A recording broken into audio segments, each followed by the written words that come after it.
मंडली कर्मकर्ता मंडली पालक समस्त विश्वासी विश्वासिनी भाई भाई मान निकट में विशेष भाव में धन्यवाद मोपरी अयोग्य को आपण मैंने आज ये वाक्य दवाई सुजोग आम पुआ जो प्रार्थना करुले गोटे शब्द मुझे शुणुली प्रभु आज साक्ष्य आज वाक्य तुमरी गौरवार्थी आज साक्ष्य आप शुणिले हसवे मु सबुथर ये आसूचे मंडली उपासना को गिरजा आज अटो पूरा घर पाखु अटो पाइली मिस्टर मत डाकिदे अटो बसैली आउ पैसा काढ़ू काढ़ू कौन है ये गिरजाघर पार हो पड़े से आगे गोटे जो धड़ा कोठा से पहुँची जाइए मु खोजुची कहीं कौटी गेट कहीं कौटी पाऊना जलेश्वर भाई को 3 थर फोन करी भाई कौन कौन गिरजार उठीगला ना कौन मुझे भावुँ से बुझे आउ कौन करी प्रार्थना करी जी मत आम निकट प्रार्थना कर आम भी तुमको उत्तर देवा किसी उपाय न पाई भाई की पुणी फोन करी कौन करी तुम मत कहते छाड़ आस ना मत सब तो आसूचे मत कहे तू बोधे आगे पड़ेचु आ पछक जा पुणी पछक फेरी फेरी आसिक देखिक आसिक भितर प्रवेश प्रेज द लॉर्ड कहीं कहली जे प्रभु साक्ष्य माध्यम गौरव पातु आज वाक्य प्रकृत मो मु अनुभव कली ये जो साक्ष्य माध्यम मोर आज साक्ष्य मत तो देखिली जे मु कौन करुचे ना मु आगे चली जाइए गिरजाघर खुली जाइए मो जीवन को विश्लेषण करी जागतिक भाव में बहुत आग को बहुत प्राचुर्यता बहुत भीतर हुए तो मु चली जाइए अनेक समय जीशु को धन्यवाद देवाई भूली जाइए प्रभु आज जो वाक्य मत से वाक्य आज से प्रथम मत देखले वे तो उपासना समय मुझे आसीपारी ना आउ कौटी पड़े आउ कौन काम कर निश्चित भाव में प्रभु दुखित होती प्रभु आज प्रथम मत शिखेले से आज वाक्य आज शास्त्रांश आम पढ़ा जो वाक्य मुझे रखी ताहा हेउची गीत तार 103 वर्ग 2 पद हे मोहर मन सदा प्रभुंकर धन्यवाद कर ताहांकर मंगल दान सबू पासर नाही भूली जाओ नाही मु आज भूली गली प्रभु आज कहते आज मुख्य प्रसंग होची आज प्रसंग मु रखी भूली जाओ नाही मु जानिनी जो प्रस्तुत होती प्रभु ये वाक्य मत देते आउ मुझे प्रभु नेक्स्ट समय तुम मंगल दान सब जावाई मन पकड़ाई धन्यवाद दवाई हुए तो भूली जाइए अनेक समय गर्व कर हाँ मोर पाने आज सुप्रतिष्ठित मोर अक्लांत परिश्रम फल हुए तो दूर स्कूल जाऊली पाखे बस पाठ पढ़ाऊली मोर स्वामी कहती जे मु रात अध पर्यटन बस मोर पाखे बस पाठ पढ़ाऊली से आज से प्रतिष्ठित हो पारी किंतु भूली जाइए मंगल दान सब जदि प्रभु मत सुस्थ सबल आज रखी न था मोर पाई तुम परिश्रम कर प्रभु आज आम से विषय आज आम किसी शिखेवा चाहती द्वितीय विवरणी पुस्तक इस्राएल लोक मूसा केते गुड़े गुरुत्वपूर्ण विषय आज से कहते तार माध्यम से आज आम को कहवा चाहती आम भी मन रखा उचित अनेक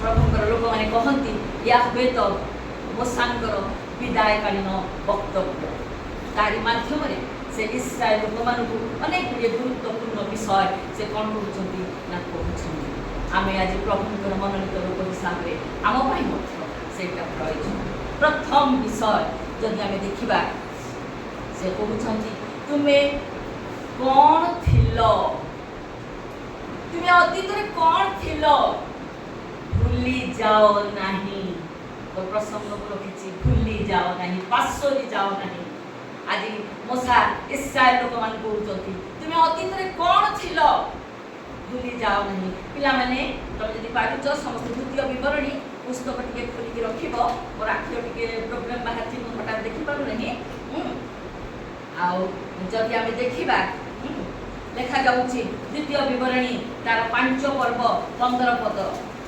तुमे स्मरण करिवो जे तुमे मिस्र देश रे दास होइथिलो मात्र सदा प्रभु तुम परमेश्वर पराक्रांत हस्त विस्तारी बाहु द्वारा सेठारु तुमको बाहर करी आनिले ओसा कहउछथि मने रख तुमे निजे दिने कौन थिलो से मिस्र देश रे कृतदास होइकी थिलो तमे कौन हुचो भूली जाओ आज मने पकि दोचंती भूली जाओ नहीं आउ प्रभु तुमको कौन करचंती तमे निजे आसीनो बाहर की किए तुमको से दासत्व अवस्था मुक्त कले प्रभु मो ईश्वर मु तुमको कौन करिछि मोर विस्तारित बाहु बलवान शक्ति द्वारा आ कौन करिछि ना तुमको से दासत्व से कृतदास अवस्था रे जो थिलो मिस्र देश रे कांदुथलो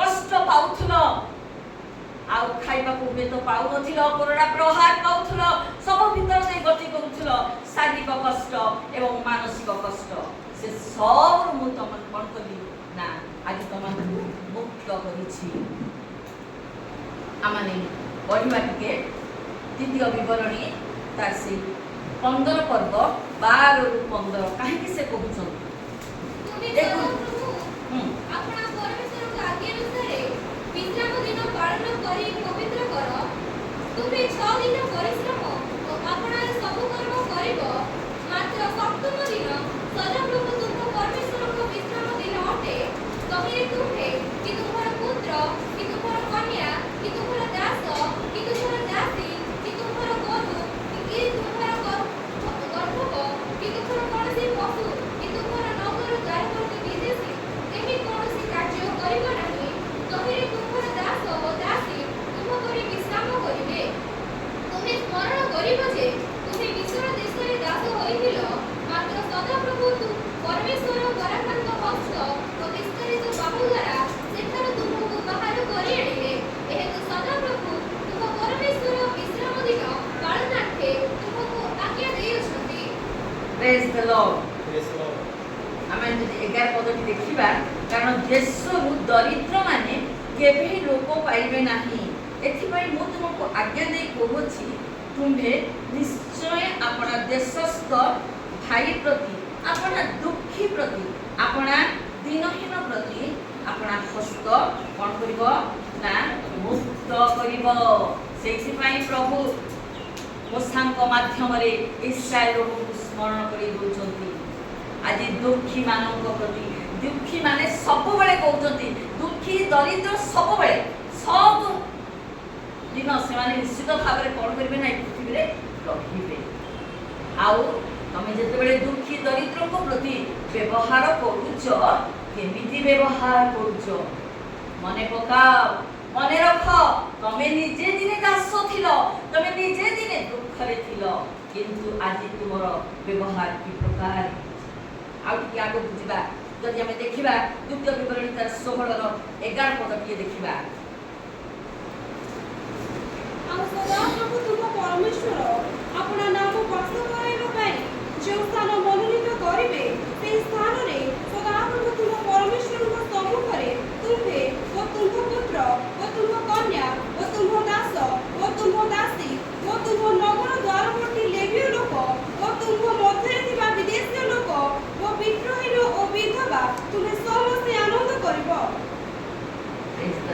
प्रेज द लॉर्ड आमे जीवन रे केते पर्व पालन काहकु नै हमर परिवार नै हमर मंडली नै किंतु हम पाख पड़िसा आज दुख रे अछि खाइछि ना हमर उत्सव दिन बढ़िया हिछि तरकारी सब लोग खाइछि आमे मजबूर गरीब भिखारी आसे जा पूजा दियास ना पड़ा प्रभु कौन इस्राएल लोक माध्यम रे मोसांक माध्यम रे आज प्रभु आमान कहबा चाहनी विभिन्न पर्व पर्वाणी पालन समय दुखी रोगी मान को भेटिबा समय आमे आज कि प्रकार व्यवहार करूँ भक्त दाऊद कहले ताहांकर मंगल दान सब बासर ना तो पाखे जो आज पैसा अच्छी तू आज जो घर करके रहीचु तोर जो बैंक बैलेंस अच्छी से सब प्रभुंकर मंगल दान तू सब बासरी जाइचु प्रभु आज आम से विषय कहवाक चाहती ईश्वर से मुक्तिकारी जो आम पापरू से उद्धार कले आम संतान कले रक्त दे आम किणिले आखरे आम अतीतर पापम जीवन जदि आम स्मरण न रखू आम जदि मन न पकौ आम जदि भूली जाऊ तेरे कौन हम ना आमर ये जो वर्तमान जीवन आमर प्रकृत गुण आम प्रकाश कर प्रभु चाहती जे मोहर वाक्य पालन करे आम शुणुचु किंतु पालन करि पारुना प्रभु चाहते वर्तमान जो जगत में आम बास करिछु जो अतीत आम जो आशीर्वाद पाइचु जो दहला कादर उठे आनीचु जो प्रेम पाइचु से प्रेम को आम कौन करने पड़ो ना बांटा पड़ो किंतु आम भूली जाऊ से जीशु बापा भी गोटे दृष्टांत खूब सुंदर देखते आम जो पढ़ा लुक तार 7 पर्व 36 रु 47 ଆଉ ଫାରୁସୀମାନଙ୍କ ମଧ୍ୟରୁ ଜଣେ ତାହାଙ୍କୁ ଆପଣା ସହିତ ଭୋଜନ କରିବାକୁ ନିମନ୍ତ୍ରଣ କଲେ ସେଥିରେ ସେ ଫାରୁସୀଙ୍କ ଗୃହରେ ପ୍ରବେଶ କରି ଭୋଜନରେ ବସିଲେ ଆଉ ଦେଖ ସେହି ନଗରରେ ଜଣେ ପାପିଷ୍ଠ ସ୍ତ୍ରୀ ଥିଲା ଯୀଶୁ ସେହି ଫାରୁସୀଙ୍କ ଗୃହରେ ଭୋଜନରେ ବସି ଅଛନ୍ତି ଏହା ଜାଣିପାରି ସେ ଗୋଟିଏ ପାତ୍ରରେ ସୁଗନ୍ଧି ତୈଳ ଆଣି ପଛଆଡ଼େ ତାହାଙ୍କ ପାଦ ପାଖରେ ଠିଆ ହୋଇ ରୋଦନ କରୁ କରୁ ଅଶ୍ରୁ ଜଳରେ ତାହାଙ୍କ ପାଦ ସିକ୍ତ କରି ନିଜ ମସ୍ତକରେ କେଶରେ ତାହା ପୋଛିବାକୁ ଲାଗିଲା ଆଉ ତାହାଙ୍କ ପାଦକୁ ଚୁମ୍ବନ କରୁ କରୁ ସେହି ସୁଗନ୍ଧି ତୈଳ ଲଗାଇ ଦେବାକୁ ଲାଗିଲା ତାହା ଦେଖି ଯେଉଁ ଫାରୁସୀ ତାହାଙ୍କୁ ନିମନ୍ତ୍ରଣ କରିଥିଲେ ସେ ମନେ ମନେ କହିଲେ ଏ ଯଦି ଭାବବାଦୀ ହୋଇଥାନ୍ତା ତାହେଲେ ଏହାକୁ ଯେ ସ୍ପର୍ଶ କରୁଅଛି ସେ କିଏ ଓ କି ପ୍ରକାର ସ୍ତ୍ରୀ ଅର୍ଥାତ୍ ସେ ଯେ ପାପିଷ୍ଠା ଏହା ଜାଣିଥାନ୍ତା ଯୀଶୁ ତାଙ୍କୁ ଉତ୍ତର ଦେଲେ ସିମୋନ ତୁମକୁ ମୋହର କିଛି କହିବାର ଅଛି ସେ କହିଲେ ଗୁରୁ କୁହନ୍ତୁ ଜଣେ ମହାଜନଙ୍କର 2 ଜଣ ଋଣୀ ଥିଲେ ଜଣେ 500 ଓ ଆଉ ଜଣେ 50 ଟଙ୍କା ଋଣ କରିଥିଲା ପରିଶୋଧ କରିବାକୁ ସେମାନଙ୍କର କିଛି ନଥିବାରୁ ସେ ଉଭୟଙ୍କର ଋଣ ଛାଡ଼ିଦେଲେ ଏଣୁ ସେମାନଙ୍କ ମଧ୍ୟରୁ କିଏ ତାଙ୍କୁ ଅଧିକ ପ୍ରେମ କରିବ ସିମୋନ ଉତ୍ତର ଦେଲେ ମୋର ବୋଧ ହୁଏ ସେ ଯାହାର ଅଧିକ ଋଣ ଛାଡ଼ିଦେଲେ ସେ ତାଙ୍କୁ କହିଲେ ତୁମେ ଯଥାର୍ଥ ବିଚାର କର। Praise the Lord. Praise the Lord. कहीदेवी आम देखुचु कुष्ठी सिमन फारुसी अन्य जगह कुष्ठी सिमन बोली लिखा जाए आ से कौन करुच्ची जीशु को निमंत्रण करुच्ची भोजन आ जीशु जिते भोजन को आसी आओ से समय आम देखुची कौन गोटे पापिनी स्त्री तो प्रकार कि ना सेटा लिखा जाए नहीं से कौ बाटे भितर बसी किंतु तार कार्य आम देखुचु सिमन जीशु को डाकी किंतु तांको प्रति जो व्यवहार करने कथा से समय जो नीति थिला से सब करने को से भूली जाइछन किंतु जेतेबेले पापिनी स्त्री की आसिकरी अश्रु जଳରେ कौन करूची ना तांकर गोड़ को धोई दउची आउ तार लंबा केशरे पोछि दउची तांको चुंबन करूची आउ सुगंधी तैଳରେ कौन करूची ना तांकर पाद को मालिश करूची आ से समय सिमन को भारी बाधी से भूली जाइछि यीशु को प्रति कर्तव्य कौन से दिने पापी थिला कुष्ठी थिला कौन थिला किंतु यीशु किछि न जानि ता घर को आसी छंती सेति में यीशु ता कहउछंती सिमन तुमको मोर किछि कहिबार अछि आ से कहउछंती से स्त्री को देखिकरी कहउछंती मो तुम गृह को आसिली तुम्हें मो पाद पाई पानी देव ना पानी दे गोड़ धोईदेवा कथा तुम्हें मोर गोड़ धोइल किंतु से कौन करुची आज अश्रु जଳରେ मोर पाद को आज से धोई देछि तुम्हें मते चुंबन कल नाही मते आमे जानिछु जेतेबेले आसंती विवाह मानकरे सब लोक माने आमे कोन को खुशी ताको आलिंगन करू बहुत खुशी हे थाउ तुम्हें मते आलिंगन करो नहीं, चुम्बन करो नहीं, खाली डाकी देइछ आस भोजन करे बस। सब विषय तुम भूली गल, किंतु ये कौन करुची ना मते मोर पाद को से चुम्बन करुची। मु भीतर को आसीबा समय ठारू ए मोर पाद चुम्बन करिबा को कौन है नहीं, शांत होई नहीं, विश्राम करी नहीं, चुम्बन चुम्बन चुम्बन करी चालीछि, से क्लांत शांत हो जाए। आउ कौन कहउछंती तुमे मोहर मस्तक रे तैल लगाइल नहीं, किंतु ए मोहर पादरे सुगंधी तैल लगाइल। Praise the Lord, Praise the Lord.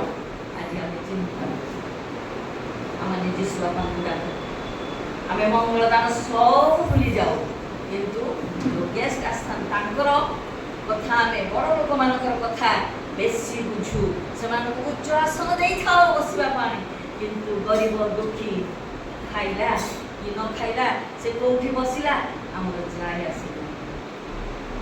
प्रभु आज क्यों रूपरे कहा माध्यम रे आज मोर परिवार को आसीथिले मो भूली जा चिन्हि पारे। आज प्रभु एई मो सांग माध्यम रे इस्राएल लोक मान जो कहउछन तुमे अतीत रे कोन थिल भूली जाओ। द्वितीय विषय आमने देखिबा ईश्वर करिथिबा प्रतिज्ञा भूली जाओ नहीं। प्रभु कहउछन सावधान, प्रभु तुम ईश्वर तुम सहित जो चुक्ति करिछंती सेटा तुम कोन करनी ना भूली जाओ नहीं। अनेक समय प्रभु मान प्रतिज्ञा कियंती आ सेटा मने पकई दउछ से द्वितीय विवरणी रो 4:23 पद पढिले हम जान परिबा कि पाउच पिली पढिबो। तुमे माने आपण ମାନଙ୍କ विषୟରେ सावधान हुଅ, ନହେଲେ ତୁମମାନଙ୍କ ସହିତ ସ୍ଥିରୀକୃତ ସଦାପ୍ରଭୁ ତୁମମାନଙ୍କ ପରମେଶ୍ୱରଙ୍କ ନିୟମ ତୁମ୍ଭେମାନେ ପାଶରେ ଯିବ ଓ ସଦାପ୍ରଭୁ ତୁମ ପରମେଶ୍ୱରଙ୍କ ନିଷେଧ କୌଣସି ବସ୍ତୁର ପ୍ରତିମୂର୍ତ୍ତି ବିଶିଷ୍ଟ ଖୋଦିତ ପ୍ରତିମା ନିର୍ମାଣ କରିବ। Praise the Lord.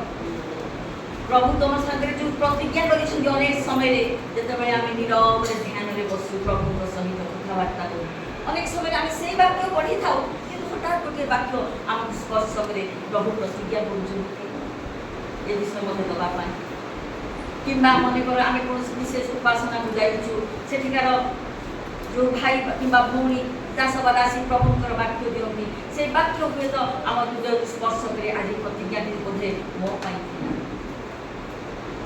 मो पुणे रे थिली आ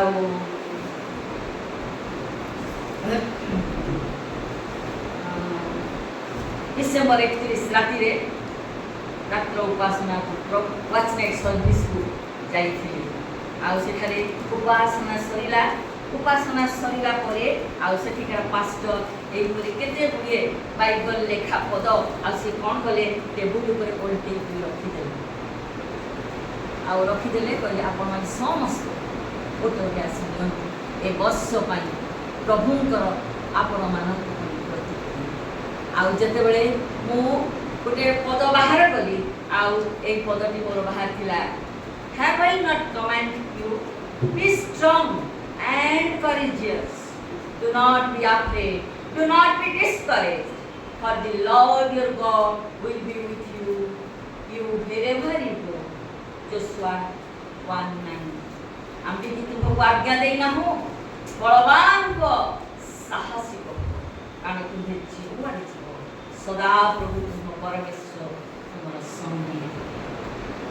एते सुंदर प्रतिज्ञा वाक्य किंतु अनेक समय मत निराश हताश होके खाली आही जाए, खाली चिंता मुंडरे पुराए कौन केमिति हबो सब विषय, किंतु प्रभु ए जो प्रतिज्ञा वाक्य मते देई छथि ओल्टेई रखिथिले पालन बाबू एटा मु बाहर करिछि आ मु देखिली हम परिवार पई समस्त जो जो पद बाहर करिथिलु माने जेमिति एप्रोप्रिएट एकदम उपयुक्त वाक्य मुकिल पिला माने समस्त याको स्मरण रखय वर्ष पई प्रभु आमान देइछथि मा हिसाब रे कहि देली सना किंतु मो भूली जाइछि जे मोर प्रभु मोर संग अछन्ति एतबे के पेट काटिले ओ कि दुख म ए शरीरटा कांति रहला के जल्दी मरि गेल भलो होता एमिति भी मु भाबिछि किंतु प्रभु जे मो संग रे अछन्ति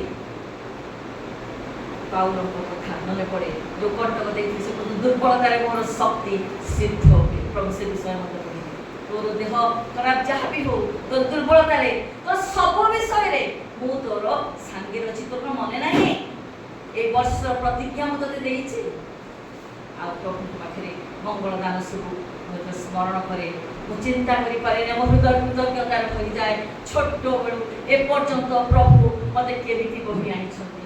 ମୋର ଛୋଟ ଭଉଣୀକୁ ପ୍ରଭୁ ନେଇଯାଇଛନ୍ତି, ମୋର ଉପର ଭାଇକି ପ୍ରଭୁ ନେଇଯାଇଛନ୍ତି। ମୁଁ କହିଲି ପ୍ରଭୁ ବଡ଼କୁ ନେଇଗଲ ସାନକୁ ନେଇଗଲ ମୋତେ କାହିଁକି ବଞ୍ଚେଇଛି। ପ୍ରଭୁଙ୍କର ଯୋଜନା ନିଶ୍ଚିତ ଭାବରେ ରହିଛି।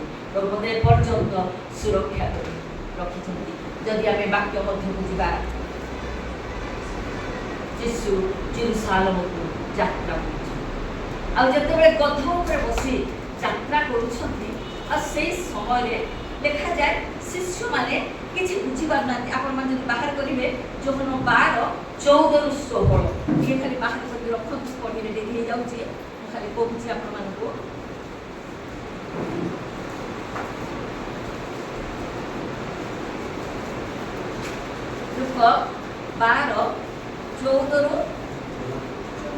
ଯୋହନ 12:14-16 ଯେତେବେଳେ ସେ ଗଧ ଉପରେ ବସିକି ଯାଉଛନ୍ତି, ପିଲେ ଟିକେ 12-16 ପଦଟା ପଢ଼ିଲ। ତାହାଙ୍କ ଶିଷ୍ୟମାନେ ପ୍ରଥମେ ଏହି ସମସ୍ତ ବିଷୟ ବୁଝିଲେ ନାହିଁ, କିନ୍ତୁ ଯୀଶୁ ମହିମାନ୍ୱିତ ହେଲା ଉତ୍ତାରେ ଏହି ସମସ୍ତ ବିଷୟ ଯେ ତାହାଙ୍କ ସମ୍ବନ୍ଧରେ ଲେଖାଯାଇଥିଲା, ପୁଣି ତାହାଙ୍କ ପ୍ରତି ସେମାନେ ଯେ ଏହି ସବୁ କରିଥିଲେ ତାହା ସେମାନଙ୍କୁ ମନରେ ପଡ଼ିଲା। ପ୍ରେଜ୍ ଦ ଲର୍ଡ। ଭୁଲି ଯାଇଥିଲେ କଣ ଆମର ଯୀଶୁ ଆଇ ଗୋଟେ ଗଧ ଉପରେ ବସିକି ଯାଉଛନ୍ତି। ହୁଏତ ସେମାନେ ଲାଜ ଲାଗୁଥିଲା। ଗଧକୁ ସବୁଠୁ ନିକୃଷ୍ଟ ପଶୁ ବୋଲି କୁହାଯାଏ ନାଇଁ କି? ଆମେ ତାଙ୍କର ଶିଷ୍ୟ। ଗୋଟେ ବଡ଼ ଗାଡ଼ି ଆସିଥାନ୍ତା, ସମସ୍ତେ ଯାଇଥାନ୍ତୁ, ହୁଏତ ତାଙ୍କ ମନରେ ଥିବ। ଆଉ ସେମାନେ ବୁଝିପାରୁନାହାନ୍ତି, କିନ୍ତୁ ମନେ ପକେଇ ଦେଉଛନ୍ତି। ଜିଖରିୟ 9:9 ପଦରେ ଭବିଷ୍ୟତବାଣୀ ହେଇଥିଲା। କ'ଣ ଲେଖା ହେଇଛି? ସେଇ ଲେଖା ହେଇଛି, ଆଗ ସିଓନର କନ୍ୟା ଭୟ କରେ ନାହିଁ, ଦେଖ ତୋର ରାଜା ଆସୁଅଛନ୍ତି, ସେ ଗର୍ଦ୍ଧବ ଶାବକ ଉପରେ ଆରୋହଣ କରି ଆସୁଛନ୍ତି। ଜାଣିଥିଲେ ଶିଷ୍ୟମାନେ, କିନ୍ତୁ କ'ଣ ହେଇଥିଲେ? ଭୁଲି ଯାଇଥିଲେ। ଆଉ ଯେତେବେଳେ ଯୀଶୁ ବାପା ମହିମାନ୍ୱିତ ହେଇକିରି ଆଉ ସେ ସମସ୍ତ ତାଙ୍କର ହୋଶାନା ପ୍ରଶଂସା କରୁଛନ୍ତି, ଆଉ ସେଇ ସମୟରେ ତାଙ୍କର ମନେ ପଡ଼ିଯାଉଛି ତାର ଶିଷ୍ୟ। ଆଜି ଅନେକ ସମୟରେ ଆମେ ଭାବୁ ପ୍ରଭୁଙ୍କର ମନୋନୀତ ଦାସ ଦାସ, କ'ଣ ପ୍ରଭୁଙ୍କୁ ଭୁଲିଯିବୁ? ଆମେ ସବୁ କ୍ଷେତ୍ରରେ ତାଙ୍କୁ ମନେ ରଖିଛୁ, କିନ୍ତୁ ଅନେକ ସମୟରେ ଆମେ କ'ଣ ହଉ ନା ଭୁଲିଯାଉ। ସେଥିପାଇଁ ଆଜି ହୁଏତ ଏ ବାକ୍ୟ ମୋ ସାଙ୍ଗ ମାଧ୍ୟମରେ ଇସ୍ରାଏଲ ଲୋକମାନଙ୍କୁ ପ୍ରଭୁ ଯେଉଁ ଦେଇଛନ୍ତି ତାହାଙ୍କର ପ୍ରତିଜ୍ଞା ସବୁ ଭୁଲି ଯାଅ ନାହିଁ। ପ୍ରଭୁ ଏଇଟା ଆଜି ଆମମାନଙ୍କୁ ମନେ ପକାଇ ଦେଉଛନ୍ତି। ଆଉ ଟିକେ ଆଗକୁ ଯିବା ଯୀଶୁଙ୍କର ପୁନରୁତ୍ଥାନ ବିଷୟରେ। ଆଗରୁ ଲେଖା ହେଇଛି ଯୀଶୁ କ'ଣ ହେବେ? ମରିବେ ନାଇଁ କି? ଯଦି ଆମେ ଦେଖିବା ମାଥ୍ୟୁ 16:21 ଲେଖା ହେଇଛି ସେ କ'ଣ ହେବେ? ସେ ମୃତ୍ୟୁ ଭୋଗ କରିବେ, ପୁଣି କ'ଣ ହେବେ? 3 ଦିନରେ ପୁନରୁତ୍ଥିତ ହେବେ। କିନ୍ତୁ ଯଦି ଆମେ ଦେଖିବା ଲୁକ ତାର 24 ପର୍ବରେ କ'ଣ ହଉଛି? ସମସ୍ତେ ଯାଉଛନ୍ତି କ'ଣ କରିବା ପାଇଁ? କବରଖାନା ଯାଇଛନ୍ତି। ତାଙ୍କର ମୃତ ଶରୀର ଖୋଜୁଛନ୍ତି, ପାଉନାହାନ୍ତି। ଦୂତ କହୁଛନ୍ତି ସେ ଯେମିତି କହିଥିଲେ ସେମିତି ଉଠି ଅଛନ୍ତି। ସେ ଯେଉଁ ପ୍ରତିଜ୍ଞା କରିଥିଲେ ଉଠିବି, ଆଉ ସେ ଉଠିଛନ୍ତି। ଏହି କଥା ଶିଷ୍ୟମାନଙ୍କର ମନେ ପଡ଼ୁଛି। ଲେଖାଯାଏ ଏହି ଯେଉଁ ବାକ୍ୟ ସେ ଗାଲିଲୀରେ ଥିବା ସମୟରେ ତୁମମାନଙ୍କୁ କହିଥିଲେ ତାହା ସ୍ମରଣ କର।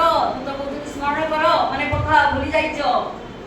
ଆମମାନେ ଭୁଲି ଯାଉ ଆମମାନଙ୍କର ପ୍ରଭୁ ପୁନରୁତ୍ଥିତ ଯୀଶୁ ବିଭିନ୍ନ କଷ୍ଟ ଯନ୍ତ୍ରଣା ଭିତରେ ଯେତେବେଳେ ଗତି କରୁ ଆମେ ମୃତ ଯୀଶୁଙ୍କୁ ଖୋଜୁ।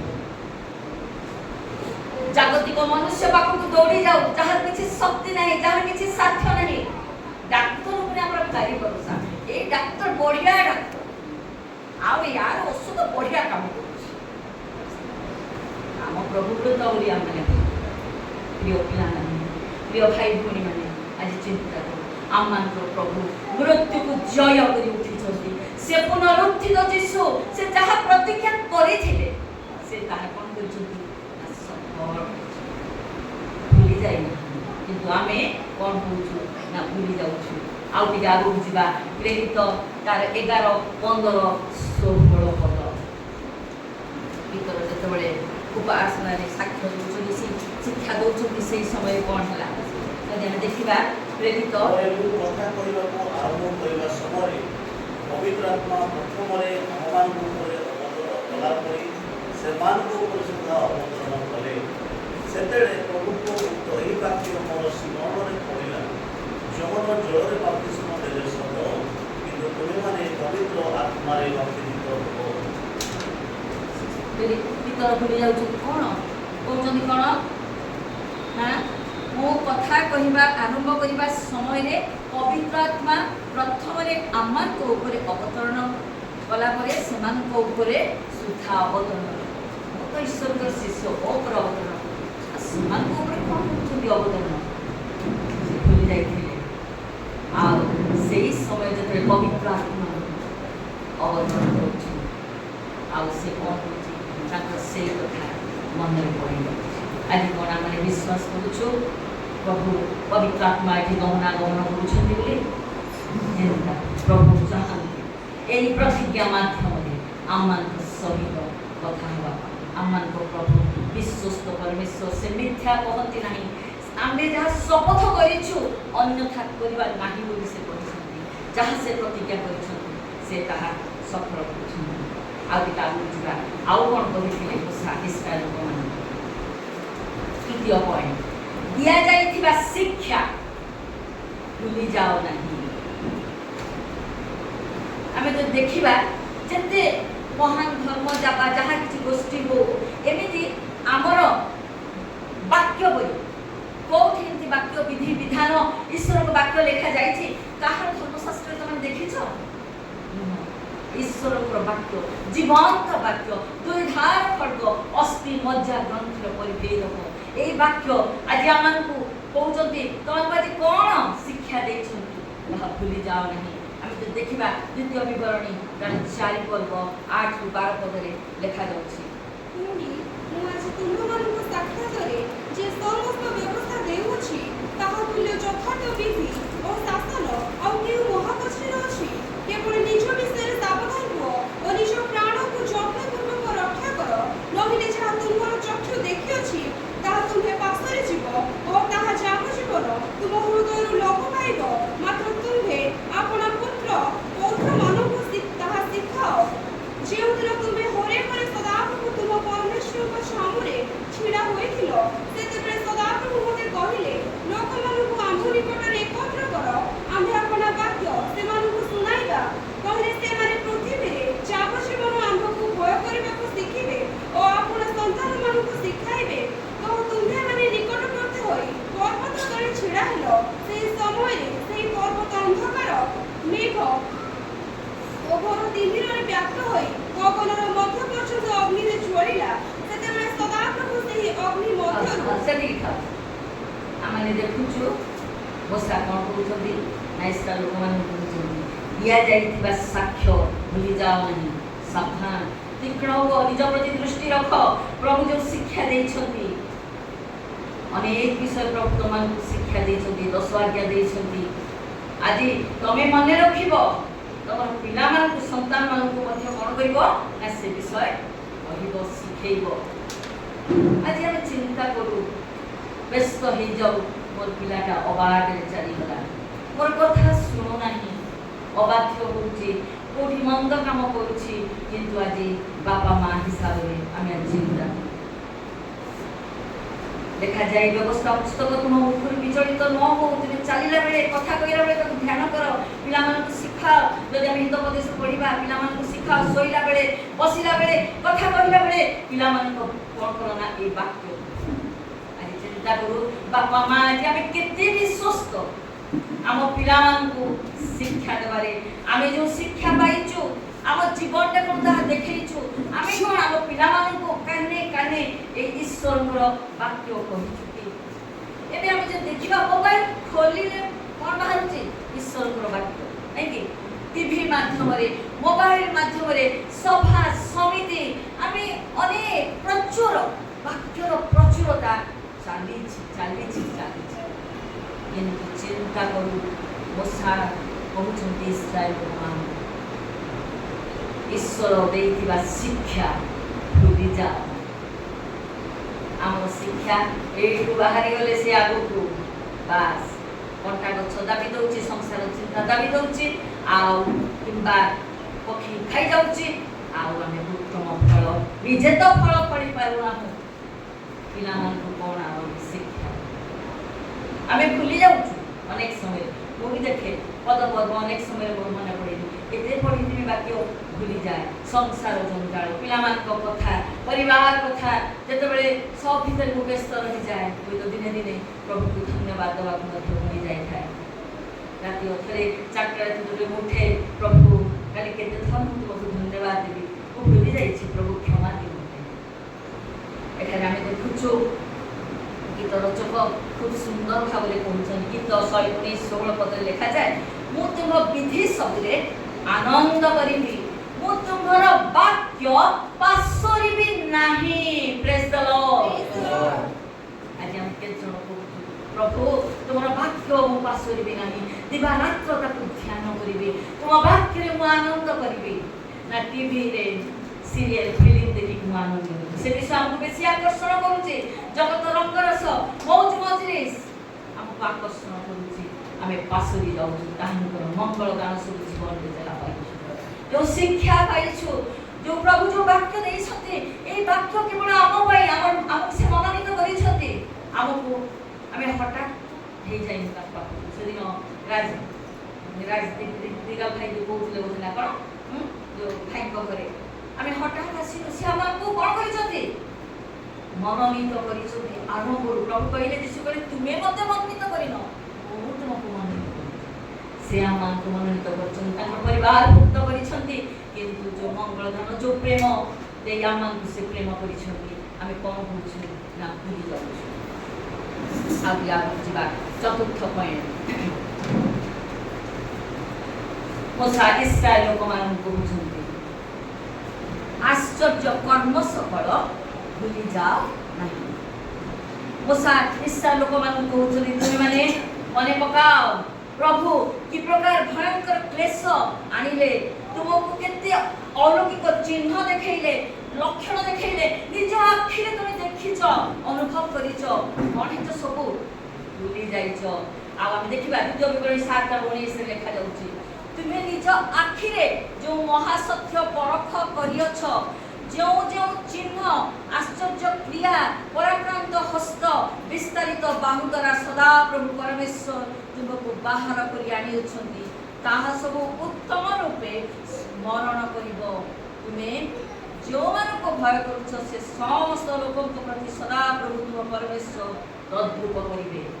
प्रभु कहउछंती कि भयंकर विपद केते आश्चर्य अद्भुत लक्षण जतबेले मूसा जाउछंती इस्राएल लोक मानकु उद्धार करिबा पई जतबेले मना करि दोसना छाड़ी नाही बोली केते दंड आसुची समान प्रति कि प्रकार लक्षण सब प्रभु समान को देखौछंती आश्चर्य लक्षण आश्चर्य विषय जत रास्ता आसुछंती आ देखिबा कोन होउची समुद्र दुई भाग हो जाउची पानी कि आसुछंती सब विषय कोनी विषय मो मन को बेसी स्पर्श कला अमानक विषय जदि हम देखिबा द्वितीय विवरणी तार 25 पद 17-19 लिखा जाउची अमालेक आमे पढिबानी देखिबा केथरी अमालेक कोन करूची ना इस्राएल लोक मान को ऊपर आक्रमण करूची आ सेही समय मूसा कोचन कोन करिबो आ प्रभु कोचन जाओ जोसो पठाओ युद्ध करिबा पई आ जेतेबेले कोन देखिलु आमे सेतेबेले कोन जो बोछा जेते समय पर्यंत हाथ टेकी की रखिछंती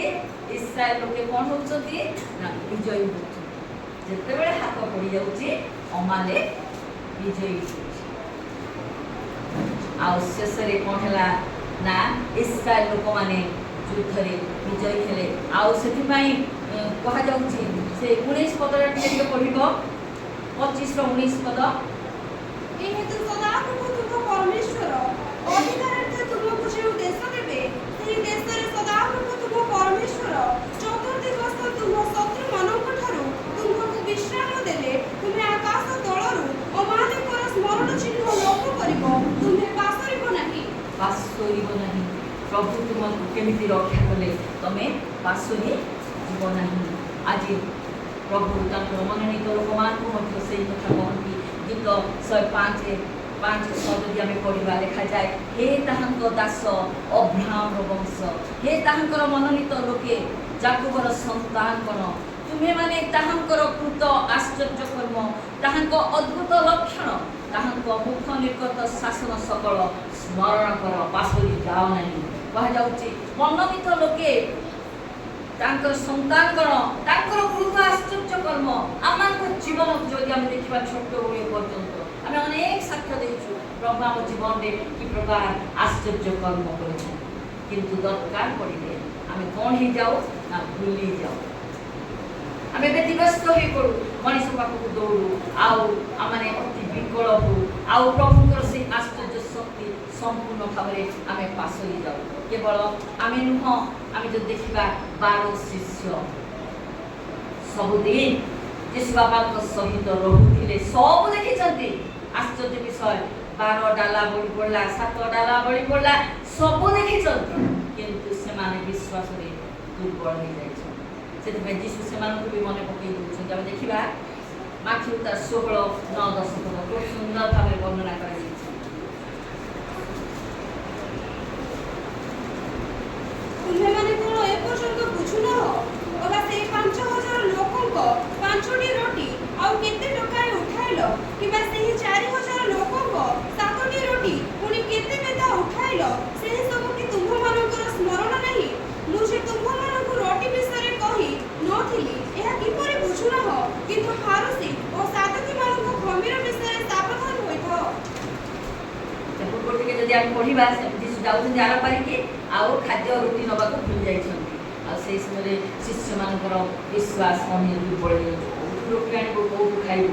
ଆଉ ସେହି ସମୟରେ ପ୍ରଭୁ କହୁଛନ୍ତି ଫାରୁସୀମାନଙ୍କର ଖମିର ଶୂନ୍ୟତାକୁ ତମେ କ'ଣ ହେଇଥାଅ ନା ଦୂର ହେଇଥାଅ। ସେମାନେ ଭାବୁଛନ୍ତି ଯେ ଏଇ ରୁଟି ବିଷୟରେ ପ୍ରଭୁ କହୁଛନ୍ତି, କିନ୍ତୁ ପ୍ରକୃତରେ ପ୍ରଭୁ ଯେ ସବୁ ଯୋଗେଇ ପାରନ୍ତି, ତମକୁ ଖାଦ୍ୟ ଯୋଗେଇବେ, କିନ୍ତୁ ତମେ କ'ଣ ହୁଅ? ସେମାନଙ୍କର ଯେଉଁ କପଟତା ମନ୍ଦ ଠାରୁ ଦୂରେ ଥାଅ ବୋଲି ପ୍ରଭୁ ଆମମାନଙ୍କୁ ଚେତେଇ ଦେଉଛନ୍ତି। ଆମେ ଦୌଡ଼ି ଯାଉଛୁ, ଆମେ ଆଶ୍ଚର୍ଯ୍ୟ କର୍ମ ଭୁଲି ଯାଉଛୁ, ଆମେ ଦୌଡ଼ି ଯାଉଛୁ କାହାକୁ ମାଗିବା ପାଇଁ, ମନୁଷ୍ୟ ପାଖକୁ। ମୋର ଆଜି ପଇସା ନେଇ ମୋତେ ଟିକେ ଉଦ୍ଧାର ଦେଇଥାଏ। ପ୍ରଭୁ କହୁଛନ୍ତି ସେମାନଙ୍କ ଠାରୁ ସେ ଦେଇଦେବ ସିନା ତମକୁ, ତତ୍କାଳ ପଳେଇ ଆସ। ଦେଖୁ ଦେଖୁ ଏଇଠି ଆସିଲାଣି ତମେ ମାଗିବ, ପତା ପକେଇଦେବା ଅନେକ ସମୟରେ ଆସି, କିନ୍ତୁ ପ୍ରଭୁ ଯେ ଯୋଗେଇବେ, ଯିଏ ଆଶ୍ଚର୍ଯ୍ୟ କର୍ମ କରିପାରନ୍ତି, 5 ରୁଟି 2 ମାଛକୁ 5,000 ଲୋକଙ୍କୁ ଖୁଆଇବେ, ଯେ ତାଙ୍କର ଶକ୍ତି ଅଛି। ଆମେ ମନୋନୀତ ଦାସ ଦାସୀ, ଆମେ ଭୁଲି ଯାଉ। ଆମେ କ'ଣ କରୁ? ଭାତ ପତେଇ ମାଗୁ, ଦିଅ ଦିଅ ଦିଅ। ପ୍ରଭୁ କହନ୍ତି ଆମ୍ଭ ନିକଟରେ ପ୍ରାର୍ଥନା କର। ପ୍ରଭୁ କହିନାହାନ୍ତି ମନୁଷ୍ୟ ପାଖରେ ମାଗ। ପ୍ରଭୁ କହୁଛନ୍ତି ଆମ୍ଭ ନିକଟରେ ପ୍ରାର୍ଥନା କର, ଆମ୍ଭେ ତୁମକୁ ଉତ୍ତର ଦେବ। ଆମେ ଭୁଲି ଯାଉ ପ୍ରଭୁଙ୍କୁ ମାଗିବା, ଆମେ ତାଙ୍କର ମଙ୍ଗଳ ଦାନ ସବୁ ପାସୋରି ଯାଇଥାଉ। ସେଥିପାଇଁ ମୋଶା ଇସ୍ରାଏଲ ଲୋକମାନଙ୍କୁ ଯେଉଁ କଥା କହୁଛନ୍ତି, ଆଶ୍ଚର୍ଯ୍ୟ କର୍ମ ସକଳ ଭୁଲି ଯାଅ ନାହିଁ। ଆଉ ସେଇଟା ପ୍ରଭୁ ଆଜି ଆମମାନଙ୍କୁ ସୂଚେଇ ଦେବାକୁ ଚାହୁଁଛନ୍ତି। ଆମର ପୁଅ ଘରେ ଗୋଟେ ସ୍ତ୍ରୀ ଲୋକଟେ କାମ କରୁଛି, ଆଉ ସେ ମୋତେ କହିଲା, ଦିଦି ଜାଣିଛନ୍ତି ମୁଁ ସବୁବେଳେ ମୋ ପ୍ରଭୁଙ୍କ ପାଖରେ ପ୍ରାର୍ଥନା, ସେ ଖ୍ରୀଷ୍ଟିଆନ ନୁହଁ, ସେ ଜୀବିତ ଈଶ୍ୱରକୁ ଜାଣିନାହିଁ, କିନ୍ତୁ ସେ କହୁଛି ମୁଁ ସବୁବେଳେ ପ୍ରାର୍ଥନା କରେ, ପ୍ରଭୁ ମୋତେ ଏମିତି ହେବାକୁ ଦିଅ ନାହିଁ, ତମର ଆଶୀର୍ବାଦ ହସ୍ତ ଏମିତି ସବୁବେଳେ ମୋ ଉପରେ।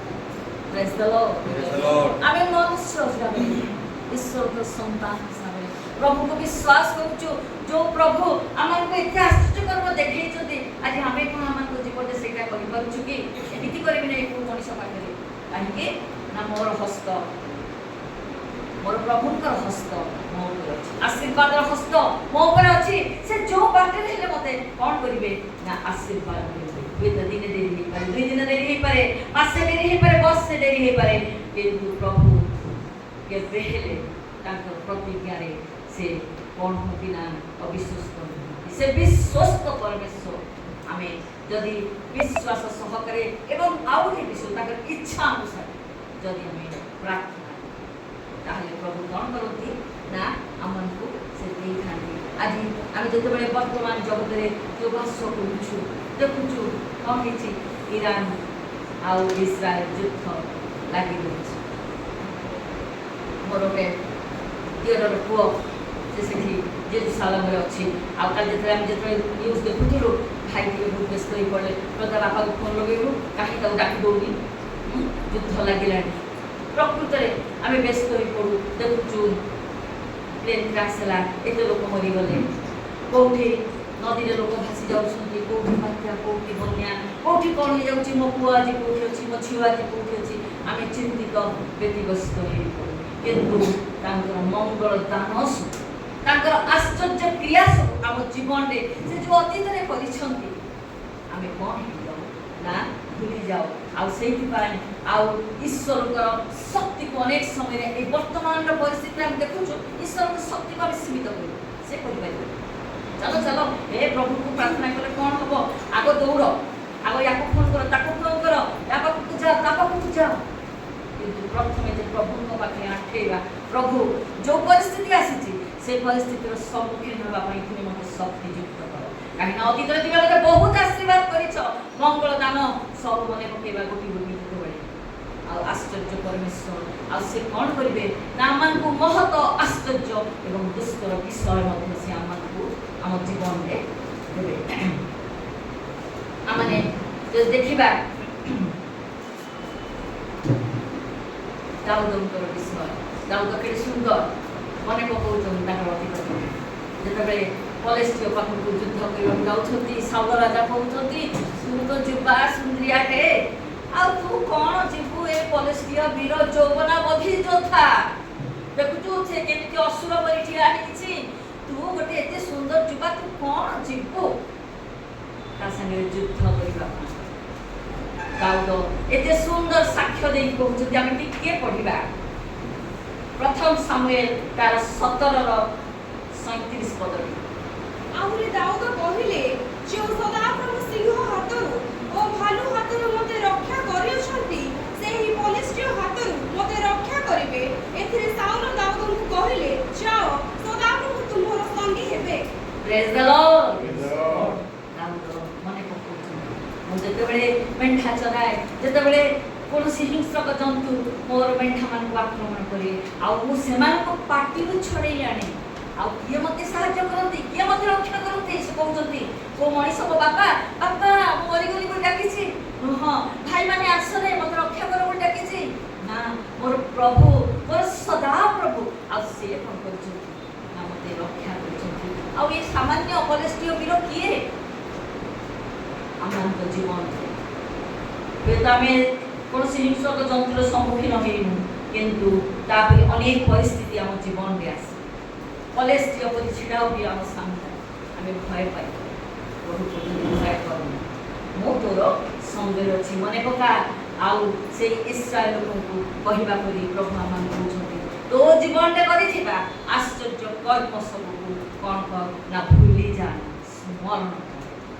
ତାପରେ ଆଉ ଟିକେ ଆଗକୁ ଯିବା, ଅନେକ ସମୟରେ ଆମମାନଙ୍କର ବ୍ୟବହାର ମଧ୍ୟ ପ୍ରଭୁ କ'ଣ କରିଥାଏ ନା କ୍ରୋଧାନ୍ୱିତ ମଧ୍ୟ କରିଥାଏ। କ୍ରୋଧଶୀଳ ପ୍ରଭୁ ସେ କ୍ରୋଧ ବି କରନ୍ତି। ଆମମାନଙ୍କର ଜୀବନ, ଆମମାନଙ୍କର କଥାବାର୍ତ୍ତା, ସେହି ବିଷୟ ମୋଶା ଇସ୍ରାଏଲ ଲୋକମାନଙ୍କୁ ସଚେତନ କରାଉଛନ୍ତି, କହୁଛନ୍ତି ଈଶ୍ୱରଙ୍କୁ କିପରି କ୍ରୋଧାନ୍ୱିତ କରିଛ ଭୁଲି ଯାଅ।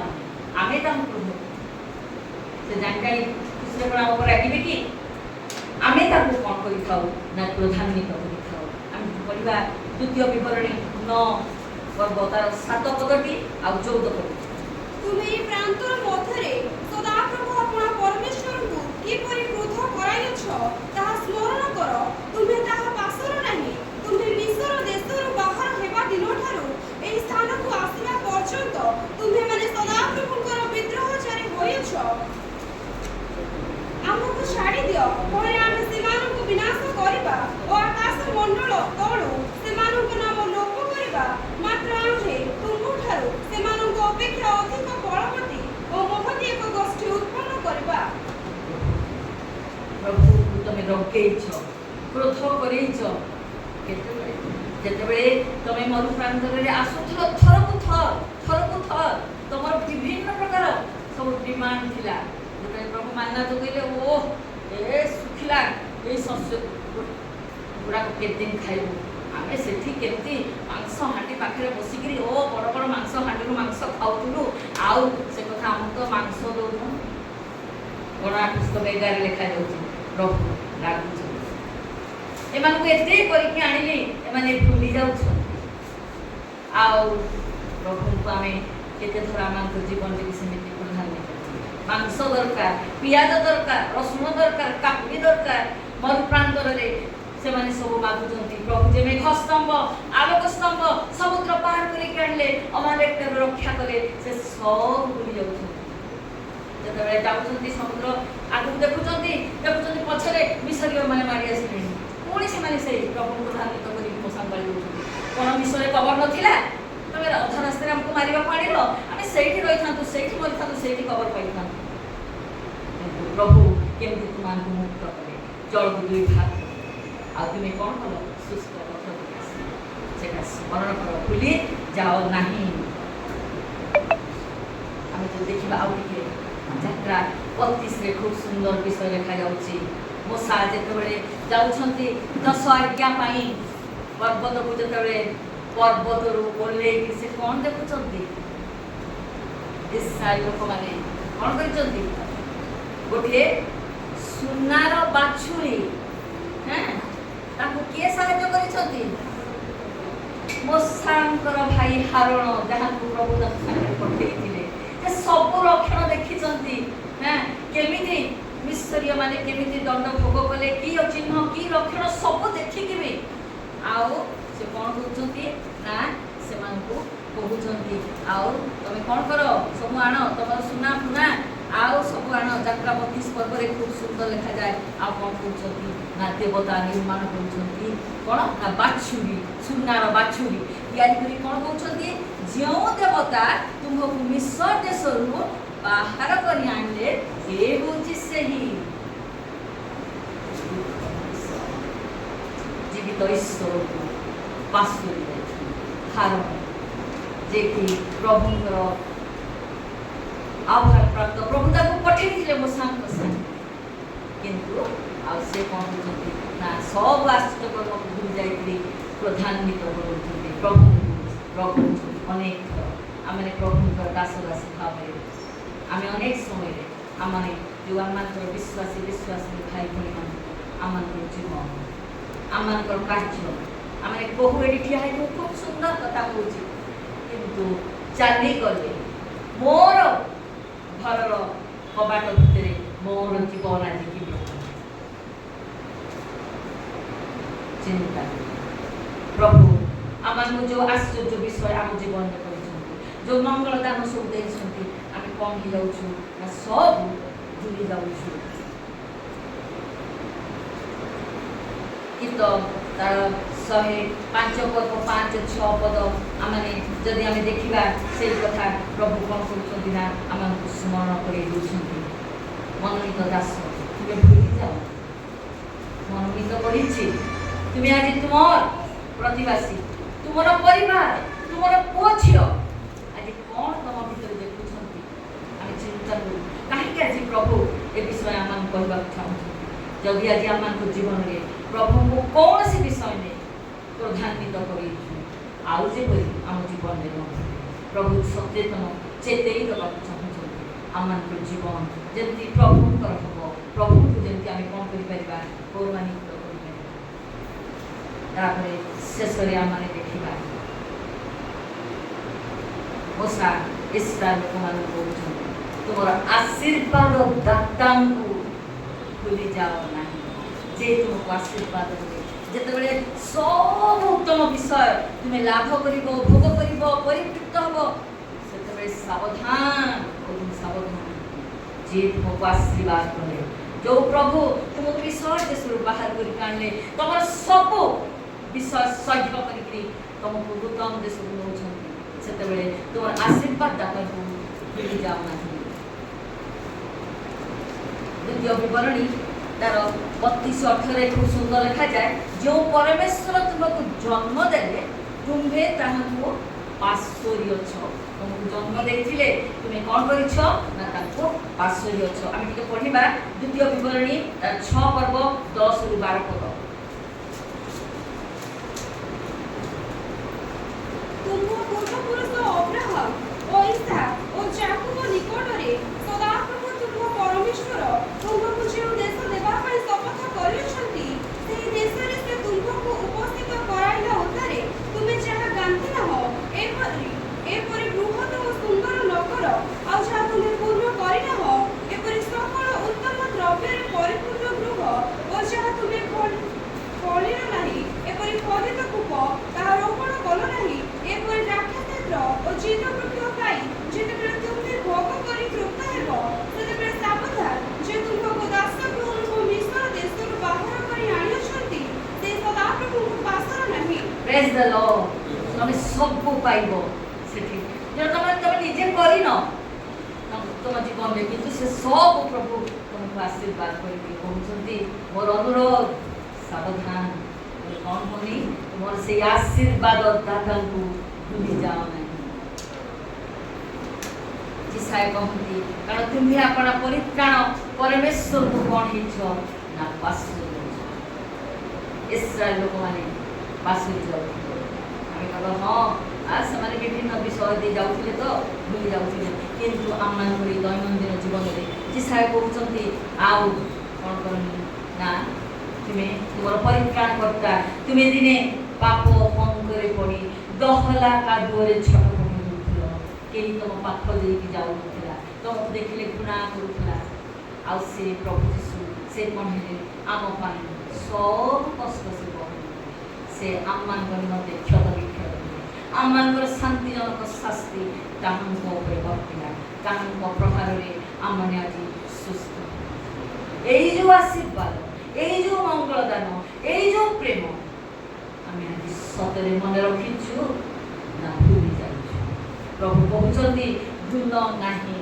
ଜିର୍ମିୟ ତାର 2:32 ଲେଖାଯାଏ କନ୍ୟା କି ଆପଣାର ଅଳଙ୍କାର, ବିବାହିତ କନ୍ୟା କି ଆପଣା ଭୂଷଣ ପାଶୋରି ପାରେ, ତଥାପି ଆମ୍ଭର ଲୋକେ ଆମ୍ଭକୁ ଅବଶ୍ୟ କ'ଣ କରିଛନ୍ତି ନା ପାଶୋରି ଅଛନ୍ତି। ଗୋଟେ ଦିନ ନୁହଁ, ଦେଖାଯାଉଛି ଗୋଟେ ଖୁବ୍ ସୁନ୍ଦର ବିଷୟ, ଅସଂଖ୍ୟ ଦିନ। ଗୋଟେ ଦିନ ଭୁଲିଗଲ, ତାପର ମନେ ପକେଇଲ, କିଛି ନାହିଁ। ପ୍ରତି ମୁହୂର୍ତ୍ତରେ ଯେତେବେଳେ ବିପଦ ଆସୁଛି, ଯେତେବେଳେ କିଛି ଅସୁବିଧା ହେଉଛି ତମକୁ ଭୁଲି ଯାଉଛି।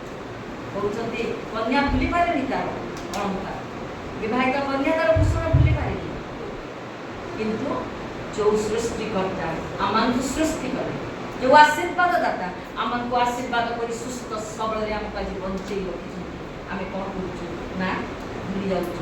ଆମ ଜୀବନରେ ଆଶୀର୍ବାଦ ସବୁ ଆମେ କ'ଣ କରୁଛୁ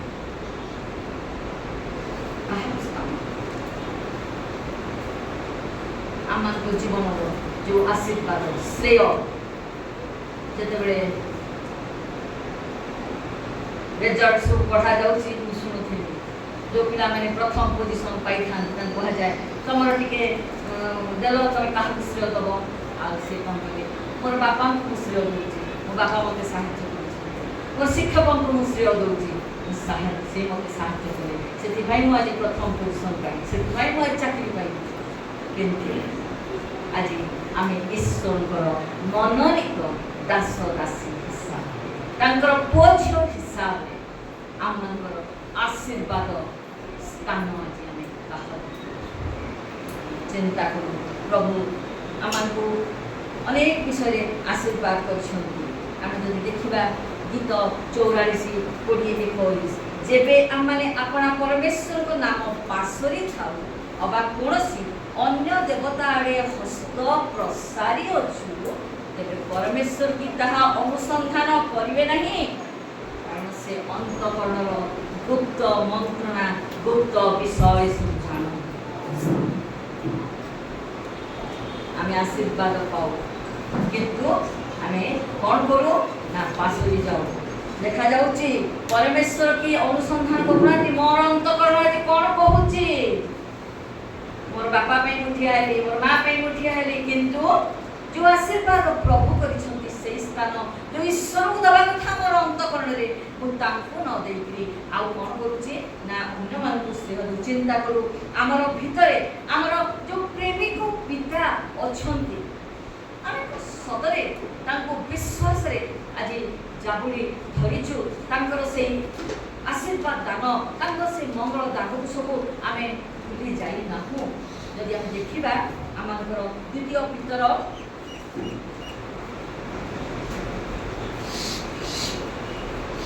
आम देखा जदि 1:5 पद लिखा जाऊँगी यही कारण तुमने अति जत्न सहकारे विश्वास सहित सद्गुण सद्गुण सहित ज्ञान ज्ञान सहित संयम संयम सहित धैर्य धैर्य सहित धर्मपरायणता सहित भातृस्नेह पुणी भातृस्नेह सहित प्रेम जोग कर यही सब तुम वृद्धि पाइले आम प्रभु यीशु ख्रीष्ट विषय ज्ञानर पूर्णता लाभ करने निमंते तुम्हें शिथिल और प्रहशून्य होगा देवे नहीं मात्र लिखा जाऊँगी मात्र यही सब जहाँ नहीं से दूरदर्शी न हुए अंध होइछि पुणी आपणा पूर्वकृत पापरो जे परिष्कृत होइछि ए विषय बढ़ेछि मो भीतर आत्मसंयम अच्छी मो भीतर धैर्य अच्छी किंतु प्रकृत में मु मुखर कहि दउछि प्रभु देखुछनि मोर अंतकरण मु कोठी संयमता करिछि मोर आखि आज कोन देखिछि मु को कहा ऊपर आज लोक दृष्टि पकेछि को धन उपरे को झियो उपरे को मंद विषय उपरे किंतु मु कहूछि मु संयमता रक्षा करिछि जदि आमे ए सब करिछि बोल कहूछु किंतु आम जीवन जदि आज प्रकृत में फलशून्य प्रभु कहते कौन तेरे आमे जे पापर उद्धार पाइछु आमे कौन हेछु ना सेटा भूली जाइछु एमिति भूली जाइछु जे हमर जीवित ईश्वर तांकर थारे आमांकर विश्वास दृढ़ होई जो विश्वास सहित प्रेम जोग हेछि सबुठारु माजे विश्वास भरोसा प्रेम ई जिनिस प्राय होते एमान को मध्य के उत्कृष्ट प्रेम उत्कृष्ट से गोटिए विषय जदि मो भीतर अच्छी मो परिवार अच्छी मोर मंडली अच्छी मोर समाज अच्छी सब किसी कौन हो ना ख्रीष्ट सदृश प्रभु कहे मुझे तुमको प्रेम करुच्ची तुमने से कौन कर ना परस्पर प्रेम कर आम चिंता आज आम कौन आम संयमता आम चक्षु आम प्रेम प्रभु अति शीघ्र आसु से विषय से आम सावधान कर प्रथम द्वितीय पुत्र 3:8 खूब सुंदर किंतु हे प्रिय माने प्रभु निकट गोटे दिन जे सहस्र वर्ष तुल्य सहस्र वर्ष जो गोटे दिन तुल्य यह विशेष विषय तुम्हें माने हल्का भाव नहीं केतवे प्रभु आसिले लोभ टे करदबा मंद काम टे करदबा किंतु प्रभु आसुछि अति शीघ्र से आसुछि से कहते तेरा विशेष विषय मंदिर ए विषय जिते मु चिंता करुଥିଲି प्रस्तुत होउଥିଲି हठात मोबाइल के देखुଥିଲି कोठी कोन रेफरेंस पाई बोली बड़े सुंदर विषय प्रभु मते देखैले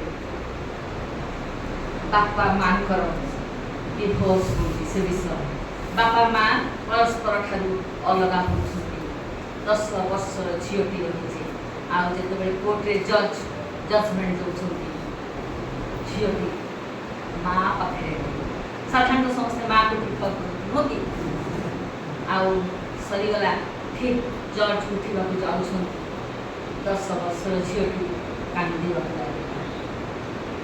जज बस पड़े पचार झीर कहीं कांदू आम जजमेंट होगा तू तोर माँ पाखे खुशी रही तो माँ संपत्ति अच्छे झीटी कौन जज मैडम बुझाने मो माँ मत बहुत भल पाए मो मार बहुत बहुत बहुत संपत्ति अच्छी मोर कि अभाव होना मोर बापांकर पाखे किसी नहीं मु हूँ मो बापांकर दुनिया मो बापा होती मोर दुनिया मो बापा जी मत प्रेम देइछंती तांकर प्रेम को भूली पारिबी ना जज साहेब अनुरोध करुछि मो माँ पाखे नुह मोर बापा पाखे मत रही प्रेज द लॉर्ड छोट झील हेले बापा प्रेम से बुझी पारि आज आम चिंता करूँ এই জগতর চাকচক্য, এই রঙ্গরস, এই প্রাচুর্যতা, এই জগতর বিভিন্ন বিষয় আଜି ଆମମାନଙ୍କୁ ଏପରି ଟାଣି ନେଇଛି ଆମେ କ'ଣ ହେଉଛୁ ନା ପଥ ଭୁଲି ଯାଇଛୁ। ଯୀଶୁ ଯେ ପଥ ସତ୍ୟ ଜୀବନ ସଂକୀର୍ଣ୍ଣ ଦ୍ୱାର ଆମେ ଭୁଲି ଯାଇକିରି ଆମେ ଆଜି କ'ଣ ହେଇଛୁ ନା ସେ ଅରାଜକତାରେ ସେଇ ଶୈତାନର ଚାକିରିଟାରେ ମାତି ଯାଇଛୁ। ପ୍ରଭୁ କହୁଛନ୍ତି ହେ ପରିଶ୍ରାନ୍ତ ଭାରତବର୍ଷର ସମସ୍ତେ ମୋ ନିକଟକୁ ଆସ, ଓ ତୁମମାନଙ୍କୁ ବିଶ୍ରାମ। ଆମେ ଭୁଲି ଯାଉଛୁ ଆମମାନଙ୍କ ପ୍ରଭୁ। ଆଜି ପ୍ରଭୁ କ'ଣ କରିଛନ୍ତି ନା ପୋଷାକ ମାଧ୍ୟମରେ ଇସ୍ରାଏଲକୁ କହିଲା ବୋଲି ଆଜି ପ୍ରଭୁ ଆମମାନଙ୍କୁ ମଧ୍ୟ କହନ୍ତି। ପରମ ଗୀତର ଶେଷ ଅଂଶରେ ଖୁବ୍ ସୁନ୍ଦର ଶେଷ କରି ଅନେକ ସମୟ ହେଇଗଲା। ଶେଷ ପଦରେ ଲେଖାଯାଏ ପ୍ରେମିକାର ପ୍ରେମିକ ପ୍ରତି ଏହି ଶେଷ ଶବ୍ଦ, ହେ ମୋହର ପ୍ରିୟତମ ଚଞ୍ଚଳ। ଆଉ ଯଦି ପଳେଇବା ଭବିଷ୍ୟତ ବାଣୀରେ ଭରପୁର ପ୍ରକାଶିତ ବାକ୍ୟ, ତାର ଶେଷାଂଶରେ ମଧ୍ୟ କୁହାଯାଉଛି କ'ଣ, ଆତ୍ମା ଓ କନ୍ୟା କହନ୍ତି ଆସ। ତାର ପ୍ରତ୍ୟୁତ୍ତରେ ବର କହୁଛନ୍ତି ସତ୍ୟ, ଆମ୍ଭେ ଶୀଘ୍ର ଆସୁଛୁ। ଆଜି ପିଲାମାନେ ଗୀତ ଗାଉଥିଲେ, ପ୍ରଭୁ ତମେ ଆସୁଛୁ। ଆଜି କ'ଣ ଆମେ ବିଶ୍ୱାସ କରୁଛୁ ନା ବିଳମ୍ବ ବୋଲି ଭାବୁଛୁ, ମୌଜ ମଜଲିସରେ ବୁଲି ରହିଛୁ, ଆଉ ତାଙ୍କର ମଙ୍ଗଳଦାନ ସବୁ ପାଶୋରି ଯାଇଛୁ। ସେ ସବୁ ଦେଖୁଛନ୍ତି, ନିରୀକ୍ଷଣ କରୁଛନ୍ତି ତାଙ୍କର ଶିକ୍ଷା, ତାଙ୍କର ଆଶ୍ଚର୍ଯ୍ୟ କର୍ମ, ତାଙ୍କର ଆମ ଜୀବନରେ କେତେବେଳେ କେମିତି କ୍ରୋଧ, ଅତୀତର ଯେଉଁ ଆମମାନଙ୍କୁ ଆଶୀର୍ବାଦ କଲେ, ଯେଉଁ ଦହଲା କାଦୁଅ ସେ ଆମମାନଙ୍କୁ ମୁକ୍ତି କଲେ। ସେ ଗୋଟିଏ କଥା ପ୍ରଥମେ ସେ କହୁଛନ୍ତି ଇସ୍ରାଏଲ ଲୋକମାନଙ୍କୁ, ତମେ ମନେ ପକାଅ ତମେ କୀର୍ତ୍ତଦାସ ଥିଲ, ପ୍ରଭୁ ତମକୁ କ'ଣ କଲେ ନା ମୁକ୍ତ କରିକି ଆଣିଛୁ। ଆଜି ଆମେ ଚିନ୍ତା କରୁ, ଆଜି ଆମେ କେଉଁଠି ଥିଲୁ? ଆଜି ଏଇ ଖ୍ରୀଷ୍ଟିଆନ ବାପ୍ଟିଷ୍ଟ ମଣ୍ଡଳୀରେ ଆମେ ସବୁ ବସି ଏକାଠି ପ୍ରଭୁଙ୍କର ଉପାସନା କରିପାରୁଛୁ। ଚିନ୍ତା କରୁ, ତାଙ୍କର ମଙ୍ଗଳଦାନ ସବୁ ପାଶୋରି ଯାଉଛୁ ନା ହଁ ଯିବା କଥା। ଆମେ ଆଜି ଆସି ବସୁଛୁ ପ୍ରଭୁଙ୍କର ଆଗମନ ଅତି ସନ୍ନିକ। ଆମେ ଜାଣିବୁ ସମୟ ହୁଏତ ଆଜି ହେଇପାରେ। ଆମେ କ'ଣ ଆଜି ପ୍ରସ୍ତୁତ ତାଙ୍କୁ ଭେଟିବା? ଆମମାନଙ୍କର ଜୀବନ ଆଜି କ'ଣ ତାଙ୍କ ପାଖରେ ଅନିନ୍ଦନୀୟ, ସ୍ୱଚ୍ଛ, ଶୁଦ୍ଧ, ପବିତ୍ର ଆମମାନଙ୍କ ଅନ୍ତର୍ମନ ଜୀବନ ଅଛି? ପ୍ରଭୁଙ୍କୁ ଭେଟି ପାରିବା ତ? ପ୍ରଭୁ এই অল্প চিন্তারে ଆମ ସମସ୍ତଙ୍କୁ ଆଶୀର୍ବାଦ ଆମେ ପ୍ରାର୍ଥନା କରିବା। পবিত্র, অতি পবিত্র প্রেমময় প্রভু, তোমার বাক্য জীবন বেধার প্রভু, তুমি আজ আমাকে সচেতন জাগ্রত প্রভু। অনেক সময় তোমার পাখে ছলনা করছো, তোমাকে সন্দেহ করেছো, তোমাকে অবিশ্বাস করেছো, তথাপি প্রেমী করছো। তুমি কৌছ মনি আস, মো তোমাকে বিশ্রাম। প্রভু তোমার সেই প্রেমিক বিস্তারিত বাহুতলକୁ ଆମକୁ ନେଇଯାଅ। ସେ କୁଶର ପହାଡ଼ରେ ପ୍ରଭୁ ଆମମାନଙ୍କୁ ଲୁଚେଇ ଦିଅ, ଯେତେ ଦିନ ଜଗତରେ ବଞ୍ଚିଛୁ ବାପା, ଯଦି ତୁମ ଅନୁମତି ବଞ୍ଚୁ, ତୁମର ଏଇ ବାକ୍ୟ ପାଇଁ ପ୍ରଭୁ ଆମେ ଯଦି ତୁମର ଗୌରବର କାରଣ ହେଇପାରିବୁ, ତୁମର ସାକ୍ଷୀ ହେଇପାରିବୁ ପ୍ରଭୁ, ତେବେ ସେହିପରି ଆଶୀର୍ବାଦ, ଗୌରବ, ପ୍ରଶଂସା ସବୁ ତୁମର। ଯୀଶୁ